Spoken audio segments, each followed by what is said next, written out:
So we've spoken already about methods of preparing alcohols. Now we're going to just spend a couple of slides here looking at the preparation of diols and the naming of diols.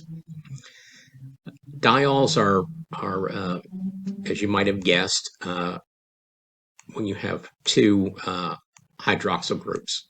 So we use the same naming method as alcohols, except we don't drop the E from the alkane name and we add the suffix diol. So here we have our parent chain that is 1, 2, 3 carbons. So prop, and it's a propane diol, 1, 3 propane diol. In this case, we have 1, 2, 3, 4, 5, 6. So we have 1, 5 hexane diol.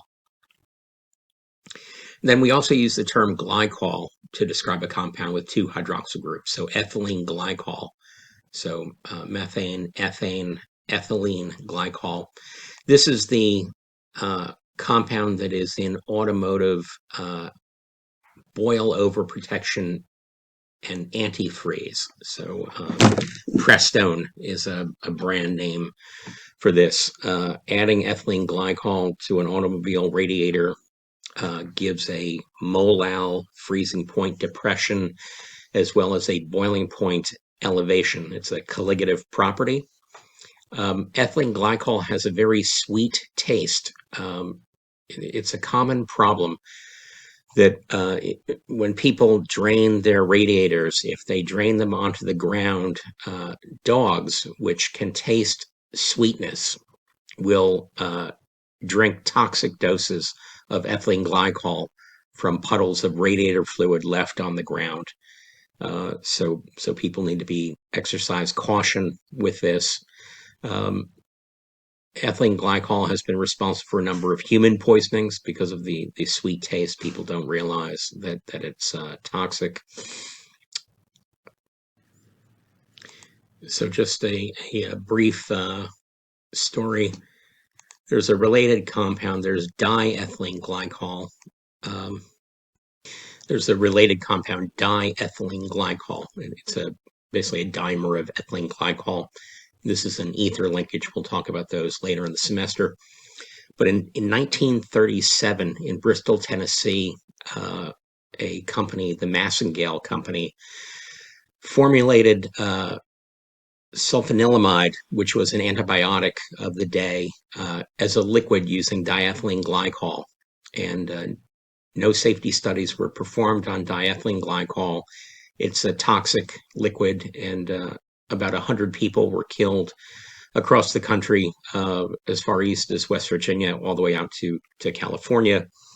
And in the following year, 1938, the Food, Drug, and Cosmetic Act, which is the basis of the legislation that gives FDA its current regulatory authority, that act was passed in response to that disaster, the elixir of sulfanilamide disaster. So diols can be prepared by the reduction of diketones, and we can do that very similarly to how we discussed forming alcohol. We can do a catalytic hydrogenation. We can use lithium aluminum hydride followed by a workup step in a protic solvent, or we can do a sodium borohydride reduction to produce a diol. And in first semester, I think in chapter 8, we looked at peroxy acids, so peroxyacetic acid, and the other is the metachloroperoxybenzoic acid. And these give peroxy acids go through an epoxide intermediate and give an anti-dihydroxylation product. And then osmium tetroxide, as well as potassium permanganate, can be used to make the syn dihydroxylation product.